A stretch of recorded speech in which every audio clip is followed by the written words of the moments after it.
Welcome all. இந்த வீடியோவில் methods of plant breeding for crop improvement பற்றி பார்க்கலாம். வீடியோவை நல்லா கவனிங்க. அண்ட் வீடியோவோட கடைசி எண்டில் வந்து கொஷின் கேட்டிருக்கேன். அண்ட் அதுக்கு ஆன்சர் பண்ணுறது மூலயமா இது உங்களுக்கு எவ்வளோ தூரம் அண்டர்ஸ்டாண்ட் ஆயிருக்குன்னு உங்களுக்கு புரியும்.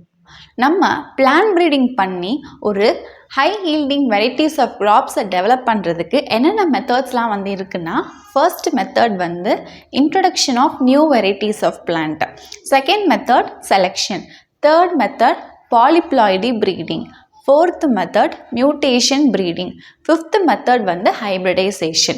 இப்போ நம்ம ஒவ்வொரு மெத்தடை பற்றி பார்க்கலாம். ஃபர்ஸ்ட் மெத்தட் வந்து introduction of new varieties of plants. இந்த மெத்தடில் ஒரு பிளேஸ்லேருந்து இன்னொரு பிளேஸுக்கு நியூ வெரைட்டிஸ் ஆஃப் பிளான்ட்ஸ் ஆன ஹை ஈல்டு தரக்கூடிய கிராப்ஸை வந்து இன்ட்ரடியூஸ் பண்ணுறாங்க. ஸோ அந்த பிளான்ட்டை தான் we call it as a exotic species. அப்படி கொண்டு வரக்கூடிய அந்த பிளான்ஸ், அந்த இம்போர்ட்டட் பிளான்ஸில் பார்த்திங்கன்னா, இம்போர்ட்டட் பிளான்ஸ் அப்படின்னா இந்த இறக்குமதி பண்ணக்கூடிய அந்த பிளான்ஸில் சில பேத்தஜன்ஸ் ஆர் பெஸ்ட் வந்து இருக்கலாம். அப்படி அந்த தாக்குதல்னால அந்த பிளான்ட் வந்து அஃபெக்ட் ஆகிருக்கும் போது அது நம்ம டைரெக்டாக ஃபீல்டில் போய் நம்ம இன்ட்ரடியூஸ் பண்ணி நம்ம வந்து கல்டிவேட் பண்ண முடியாது அந்த பிளான்ட்டை. So before introducing to the field we have to keep that plant in a plant quarantine and we have to thoroughly test. ஏதாச்சும் பேத்தஜன்ஸ் ஆர் பெஸ்ட் தாக்குதல் இருக்குது அப்படின்னு தரவை டெஸ்ட் பண்ணதுக்கு அப்புறமா தான் ஃபீல்ட்லேயே வந்து இன்ட்ரடியூஸ் பண்ண முடியும். ஸோ இந்த மாதிரி பிளான்ட் வெரைட்டி வந்தது தான் வந்து சைனாலேருந்து வந்த Phaseolus mungo. Next second method வந்து செலெக்ஷன் மெத்தட். ஸோ இந்த மெத்தட் தான் பிளான்ட் ப்ரீடிங்கில் இருக்கக்கூடிய ஒன் ஆஃப் த ஓல்டஸ்டான மெத்தட். ஸோ இந்த மெத்தடில் என்ன பண்ணுறாங்கன்னா, ஒரு மிக்ஸ்டு பாப்புலேஷன் வந்து இருக்குது. அந்த மிக்ஸ்டு பாப்புலேஷனில் பார்த்திங்கன்னா ஒரு பிளான்ட் வந்து டாலாக இருக்கும், இன்னொரு பிளான்ட் வந்து ட்ராப் சின்னதாக வந்து இருக்கும். அண்ட் ஒரு பிளான்ட்டோடைய ஃப்ளவர் வந்து வயலட் கலரில் பூ பூக்கலாம். அண்ட் இன்னொரு பிளான்ட்டோடைய ஃப்ளவர் வந்து ஒயிட் கலரில் பூ பூக்கலாம். இந்த மாதிரி நிறையா மிக்ஸ்டு பாப்புலேஷன் வந்து இருக்குது. அப்போது அந்த மிக்ஸ்டு பாப்புலேஷனில் இருந்து based on the morphological characters அப்படின்னா எக்ஸ்டர்னல் அப்பியரன்ஸ் அந்த பிளான்ட்டில் எப்படி இருக்குது, அதாவது நமக்கு எந்த மாதிரியான மார்ஃபாலஜிக்கல் கேரக்டர் வேணுமோ.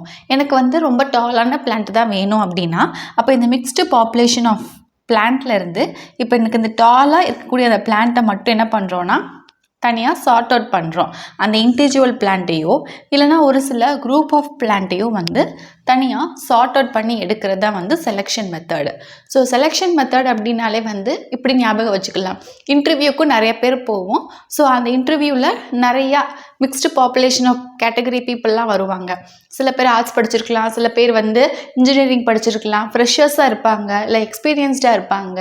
அப்போது அந்த மாஸ் பாப்புலேஷன்லேருந்து நமக்கு ஒருத்தரோ இல்லைனா குரூப் ஆஃப் பர்சன் நமக்கு எந்த மாதிரி வேணுமோ, அந்த டிகிரி முடிச்சிருக்காங்களோ இல்லை ஒர்க்கிங் எந்த மாதிரி எக்ஸ்பீரியன்ஸ் வேணுமோ நம்ம எப்படி செலக்ட் பண்ணுறோமோ அதே மாதிரி இந்த பிளான்ஸில் செலெக்ஷன் மெத்தடில் ஒரு மிக்ஸ்டு பாப்புலேஷனில் இருந்து based on the morphological characters நம்ம ஒரு இண்டிவிஜுவல் பிளான்ட்டையோ இல்லை குரூப் ஆஃப் பிளான்ட்டையோ வந்து சார்ட் அவுட் பண்ணி பிரித்து எடுக்கிறோம். ஸோ அதுதான் வந்து இந்த செலெக்ஷன் மெத்தட். இந்த செலெக்ஷன் மெத்தடில் இன்னும் மொத்தம் 3 டைப்ஸ் வந்து இருக்குது.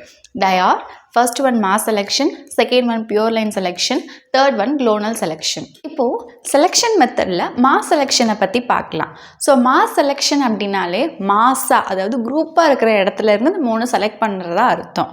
ஸோ இந்த மெத்தடில் ஃப்ரம் மிக்ஸ்டு பாப்புலேஷன், அதாவது மிக்ஸ்டு பாப்புலேஷன் ஆஃப் பிளான்ட்ஸில் ஒரு பிளான்ட் வந்து டாலாக இருக்கும், ஒரு பிளான்ட் வந்து ட்ராஃபாக இருக்கும், ஒரு பிளான்ட் வந்து மீடியம் சைஸில் இருக்கும், அண்ட் ஒரு பிளான்ட் வந்து இன்னும் ரொம்பவே டாலாக இருக்கும், ஒரு பிளான்ட் ரொம்பவே ஷார்ட்டாக இருக்கும். இந்த மாதிரி ஹைட்டை வச்சு நிறையா மிக்ஸ்டு பாப்புலேஷன் ஆஃப் பிளான்ட்ஸ் வந்து இருக்குது.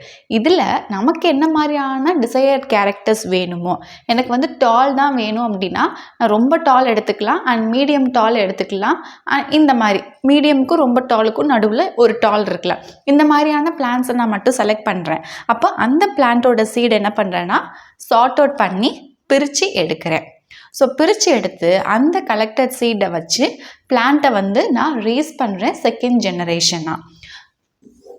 ஸோ ரொம்ப டாலு அண்டு கொஞ்சம் மீடியமாக அண்ட் ரெண்டுத்துக்கும் நடுவில் இருக்கக்கூடிய ஒரு பிளான்ட்டோட ஹைட்டு. ஸோ இதை வச்சு நான் செகண்ட் ஜெனரேஷனை ரேஸ் பண்ணிட்டேன். அதுக்கப்புறமா எனக்கு இதுலேயுமே வந்து பெஸ்ட்டு எது, இப்போ இந்த 3ல் வந்து பெஸ்ட்டு எதுன்னு பார்த்து அந்த பிளான்ட்டோட சீடை கலெக்ட் பண்ணி அடுத்து தேர்ட் ஜென்ரேஷன் கொண்டு வருவேன். அதுக்கப்புறமா இதில் பெஸ்ட் எதுன்னு பார்த்துட்டு அடுத்து 4th ஜென்ரேஷன் கொண்டு வருவேன்.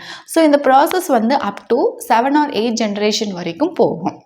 அப்படி போனதுக்கப்புறமா அட் த எண்ட் எனக்கு 8th ஜென்ரேஷன் ஆர் 7th ஜென்ரேஷனில் எனக்கு வேண்டிய டிசையர்ட் ஹைட்டான கேரக்டருடைய பிளான்ட் எது, அதோடைய சீடு என்ன அப்படிங்கிறத வந்து நான் கலெக்ட் பண்ணி எடுத்துக்கிட்டு அதை வந்து நான் என்ன பண்ணுறேன்னா ரைஸ் பண்ணி அதை வந்து மல்டிப்ளை பண்ணி அட் லாஸ்ட்டாக அதை நான் வந்து ஃபார்மர்ஸுக்கு டிஸ்ட்ரிபியூட் பண்ணுறேன் ஃபார் த கல்டிவேஷன்.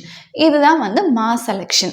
ஸோ ஒரு கூட்டத்திலேருந்து பெஸ்ட் ஆஃப் பெஸ்ட்டாக எடுக்கிறேன். அதுக்காண்டி நான் ஒரு 7 to 8 ஜென்ரேஷன் வரைக்கும் நான் அந்த ப்ராசஸை வந்து கேரி அவுட் பண்ணுறேன். ஸோ இப்படி வந்தது தான் ஃபார் எக்ஸாம்பிள் கிரவுண்ட்நட் வெரைட்டிஸான TMV2 and AK10 அப்படிங்கிற இந்த கிரவுண்ட்நட் வெரைட்டி. ஸோ இந்த பிக்சரில் பார்த்தீங்கன்னா இது வந்து உங்கள் புக்கில் கொடுத்துருக்கக்கூடிய எக்ஸாம்பிள் ஃபார் மாஸ் செலெக்ஷன். ஒரு மிக்ஸ்டப்பான பாப்புலேஷனில் இருந்து எனக்கு வந்து இந்த ரெட் அண்ட் எல்லோ மட்டும்தான் வேணும் அப்படின்னு சொல்லி ஸோ அந்த பிளான்ட்டோடைய சீடை மட்டும் எடுத்து அந்த 2nd ஜென்ரேஷனில் அதை வந்து அந்த பிளான்ட்டை ரேஸ் பண்ணியிருக்காங்க, க்ரோ பண்ணியிருக்காங்க. அதுக்கப்புறமா இதில் வந்து எது பெஸ்ட்டு அப்படின்னு பார்த்து அதுக்கப்புறமா 3rd ஜென்ரேஷன் 4th ஜென்ரேஷன் போய் அட் லாஸ்ட்டாக அந்த 7 or 8th ஜென்ரேஷனில் வரும்போது நமக்கு பெஸ்ட் ஆஃப் பெஸ்ட் பிளான்ட் வந்து கிடச்சிருக்கும். ஸோ இப்படி கிடைக்கிறத நம்ம என்ன பண்ணுறோன்னா அட் லாஸ்ட்டாக அந்த பிளான்ட்டை வந்து மல்டிப்ளை பண்ணி ஃபார்மர்ஸுக்கு டிஸ்ட்ரிபியூட் பண்ணுறோம். ஸோ இதுதான் வந்து மாஸ் செலெக்ஷன். ஒரு கூட்டத்திலேருந்து இந்த பெஸ்ட் ஆஃப் பெஸ்ட்டை கொண்டு வந்து அதை வந்து ஃபார்மர்ஸ் கொடுத்து கல்டிவேட் பண்ணுறோம். நெக்ஸ்ட்டு இந்த செலெக்ஷன் மெத்தட்லேயே அடுத்ததாக பியூர் லைன் செலெக்ஷன் பற்றி பார்க்கலாம். பியூர் லைன் அப்படிங்கிறது என்னென்னா, இப்போ ஒரு பிளான்ட் வந்து இருக்குது, அந்த பிளான்ட்டை வந்து தனக்கு தானே செல்ஃப் பாலினேஷன் பண்ணிக்குது. செல்ஃப் பாலினேஷன் அப்படிங்கிறது என்ன, ஒரு பிளான்ட்டில் இருக்கக்கூடிய ஃப்ளவர்லேயே வந்து அந்த பாலினேஷன் அப்படிங்கிறது நடக்கலாம். ஆர் அதர்வைஸ் அந்த பிளான்ட்டோடைய ஒரு ஃப்ளவர்லேருந்து இன்னொரு ஃப்ளவருக்கு வந்து அந்த போலன் கிரெயின்ஸ் வந்து ட்ரான்ஸ்ஃபர் ஆகி செல்ஃப் பாலினேஷன் வந்து நடக்கலாம். ஸோ அப்படி செல்ஃப் பாலினேஷன் நடந்து நமக்கு கிடைக்கக்கூடிய அந்த சீடு விதை இருக்கு இல்லையா, அதை வந்து நம்ம மண்ணில் போட்டு அந்த செடியை வந்து க்ரோ பண்ணும் போது அப்படி கிடைக்கக்கூடிய அந்த ப்ராஜனியை தான், இந்த சிங்கிள் இன்டிவிஜுவல் ப்ராஜனியை தான் we call it as a pure line. இதையே நம்ம பியூர் லைன் அப்படின்னு சொல்கிறோன்னா நமக்கு கிடச்சிருக்கக்கூடிய இந்த ப்ராஜனி இந்த பேரண்ட் மாதிரியே சிமிலராக வந்து இருக்கும், ஜெனட்டிக்காகவும் ஃபினோடைப்பிக்காகவும். ஜெனட்டிக்கலி மீன்ஸ் இதுக்கு எப்படி இந்த பேரண்ட்டுக்கு டிஎன்ஏ சீக்வன்ஸ்லாம் இருந்துச்சோ அதே மாதிரி அந்த ப்ராஜனிக்கும் டிஎன்ஏ சீக்வன்ஸ் வந்து இருக்கும். And phenotypic means external appearance வந்து எப்படி இருந்துச்சோ இந்த பேரண்ட்டுக்கு அதே மாதிரி தான் இந்த ப்ராஜனிக்கும் வந்து இருக்கும். அதுதான் வந்து ஜெனட்டிக்கலி அண்ட் ஃபினோடைபிக்கலி சிமிலர் அப்படிங்கிறது. இப்படி இருக்கிறதுனால தான் இதை நம்ம வந்து பியூர் லைன் அப்படின்னு சொல்கிறோம். ஓகேவா? இப்போ நம்ம பியூர் லைன் செலெக்ஷன்னா என்னென்னு பார்க்கலாம். இப்போ ஆல்ரெடி செலெக்ஷன் மெத்தட்னா என்ன பார்த்துருந்தோம், ஒரு மிக்ஸ்டப்பான பாப்புலேஷன்லேருந்து நமக்கு டிசரபிள் கேரக்டர் உடையக்கூடிய அந்த பிளான்ட் ஆஃப் இன்ட்ரெஸ்ட்டை மட்டும்தான் அட் லாஸ்ட்டாக கிடைக்கிற மாதிரி தனித்தனியாக சார்ட் பண்ணிக்கிட்டே வரும். அதுதான் வந்து செலெக்ஷன் மெத்தடு. இப்போ இந்த பியூர் லைன் செலெக்ஷனில் என்ன பண்ணுறாங்கன்னா, இங்கேயும் ஒரு மிக்ஸ்டு பாப்புலேஷன் வந்து இருக்குது. ரொம்ப டால் பிளான்ட்டாக இருக்குது, ஒன்று மீடியம் சைஸ் பிளான்ட்டாக இருக்குது, இன்னொன்று ட்ராப் பிளான்ட்டாக இருக்குது, ஒன்று டாலுக்கும் மீடியமுக்கும் நடுவில் இருக்கக்கூடிய அந்த பிளான்ட் வந்து இருக்குது. இந்த மாதிரி ஒரு மிக்ஸ்டு பாப்புலேஷன்லேருந்து இப்போ எனக்கு மை பிளான்ட் ஆஃப் இன்ட்ரெஸ்ட் அப்படிங்கிறது ரொம்ப டால் பிளான்ட்டு. இந்த பிளான்ட்டை வந்து எடுத்துக்கிறேன். ஸோ இந்த பிளான்ட்டை நான் என்ன பண்ணுறேன், செல்ஃப் பாலினேஷன் பண்ண வச்சு இந்த பிளான்ட்டோடைய சீடை வந்து நான் எடுத்துக்கிறேன். கலெக்ட் பண்ணிவிட்டு அந்த சீடை வந்து நான் விதைச்சி பிளான்ஸை வந்து ரேஸ் பண்ணுறேன். அப்போது எனக்கு லார்ஜ் நம்பர் ஆஃப் பிளான்ஸ் அப்படிங்கிறது கிடைக்கிது. திரும்ப இந்த பிளான்ஸை நான் என்ன பண்ணுறேன் அப்படின்னா, திரும்ப இது ஒவ்வொன்றா செல்ஃப் பாலினேஷன் பண்ண வைக்கிறேன். அதுக்கு தனக்குத்தானே செல்ஃப் பாலினேஷன் பண்ண வச்சு திரும்ப எனக்கு இந்த ஒவ்வொரு பிளான்ட்ல இருந்தும் தனித்தனி சீடு வந்து கிடைக்கிது. இது ஃபர்ஸ்ட் பிளான்ட், இது செகண்ட் பிளான்ட், இது தேர்ட் பிளான்ட், இது ஃபோர்த் பிளான்ட், இது ஃபிஃப்த் பிளான்ட் அப்படின்னு சீடு கிடைக்கும். ஸோ அந்த சீடு கலெக்ட் பண்ணக்கூடிய ஒவ்வொரு பிளான்ட்லேருந்து வரக்கூடிய சீடெல்லாம் திரும்ப நான் விதைக்கிறேன். அப்போ இந்த ஃபர்ஸ்ட் பிளான்ட்லேருந்து வரக்கூடிய சில செட் ஆஃப் சீட்ஸை விதைக்கும் போது எனக்கு பிளான்ஸ் வந்து க்ரோ ஆகும். இது ஃபர்ஸ்ட் பிளான்ட்லேருந்து வந்த சீடு. அடுத்து செகண்ட் பிளான்ட்லேருந்து வர சீடை வந்து விதைச்சி பிளான்ஸை வந்து க்ரோ பண்ணுறேன். அடுத்து தேர்ட் பிளான்ட்லேருந்து வரக்கூடிய சீடை வந்து விதைச்சி அடுத்து நான் பிளான்ஸை வந்து க்ரோ பண்ணுறேன். இந்த மாதிரி 4, 5 அப்படின்ட்டு அந்த பிளான்ஸை நான் க்ரோ பண்ணுறேன். அப்படி க்ரோ பண்ணிவிட்டு நான் பார்க்குறேன் ஒவ்வொரு இன்டிவிஜுவல் ப்ராஜனியை வந்து நான் செப்பரேட்டாக எவாலுவேட் பண்ணி பார்க்குறேன். அப்போது இந்த ஃபர்ஸ்ட் பிளான்ட்லேருந்து வரக்கூடிய இந்த சீட்லேருந்து வந்த ஒவ்வொரு பிளான்ட்டையும் தனித்தனியாக இண்டிவிஜுவலாக நான் வந்து எவாலுவேட் பண்ணி இதில் எது பெஸ்ட் ஒன் அப்படின்னு பார்ப்பேன். ஸோ இப்போ இந்த ஃபர்ஸ்ட் பிளான்ட்டில் பார்த்தோன்னா இது எல்லாமே வந்து டாலாக இருக்கா, எல்லாமே வந்து மை இன்ட்ரெஸ்ட்டை வந்து சாட்டிஸ்ஃபைட் பண்ணியிருக்கான்னு பார்ப்பேன். ஏதாச்சும் ஒன்று வந்து சொதப்பி இருந்துச்சு அப்படின்னா நோ இது கிடையாது. அதே மாதிரி இப்போ இதில் ஏதாச்சும் 1-2 சொதப்பி இருந்துச்சுன்னா நோ இது வந்து கிடையாது.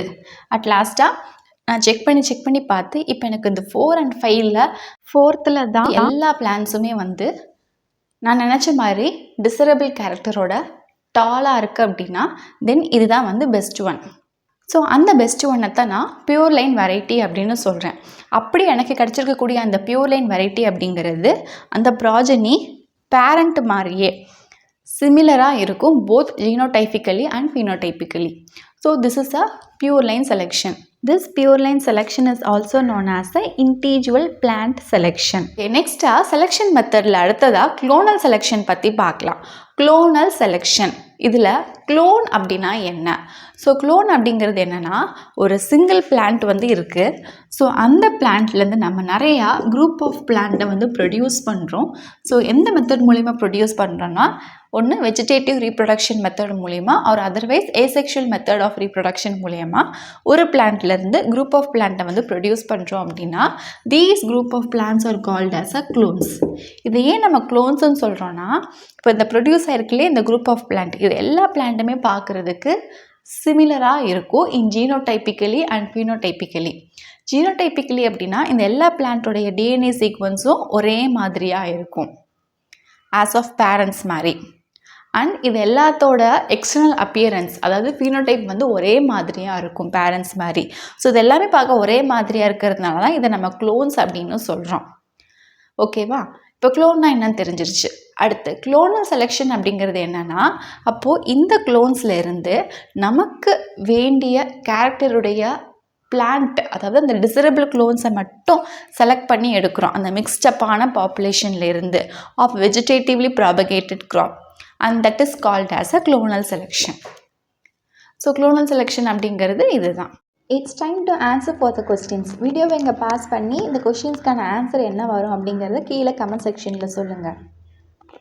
ஓகே, அவ்வளோதான் நம்ம இந்த வீடியோவில் method of plant breeding for crop இம்ப்ரூவ்மெண்ட்டில் introduction of new varieties of plant பற்றியும் அண்ட் செலெக்ஷன் மெத்தடில் வந்து மாஸ் செலெக்ஷன்னா என்ன, பியூர் லைன் செலெக்ஷன்னா என்ன, க்ளோனல் செலெக்ஷன்னா என்னன்னு பார்த்துருக்கோம். ஐ ஹோப் இன்னைக்கு பார்த்து இந்த டாபிக் உங்களுக்கு கிளியராக அண்டர்ஸ்டுட் ஆயிருக்கும்னு நினைக்கிறேன். If you have any doubt regarding this please do comment let me know in the comment section. If you like this video thumbs up share among your friends circle. இந்த video நிறைய பேருக்கு ஹெல்ப்ஃபுல்லாக இருக்கட்டும். இந்த யூனிட்டில் நான் போஸ்ட் பண்ணக்கூடிய other topic videos எல்லாம் கீழே டிஸ்கிரிப்ஷனில் அதோட லிங்க் வந்து கொடுத்துருக்கேன். Can go there and check it. Next வீடியோவில் இதுக்கு அடுத்து வரக்கூடிய டாபிக் வந்து பார்க்கலாம். இந்த இயர் நான் கிளாஸ் 10 வந்து போஸ்ட் பண்ணிக்கிட்டு வரேன். அண்ட் இதுக்கு முன்னாடி ப்ரீவியஸாக கிளாஸ் 6 to கிளாஸ் 10 வீடியோஸ் இதெல்லாமே வந்து போஸ்ட் பண்ணியிருக்கேன். என்னோட சேனல் பிளேலிஸ்ட்டில் அது அவைலபிளாக இருக்குது. Okay, see you soon again in next video. Thank you for watching.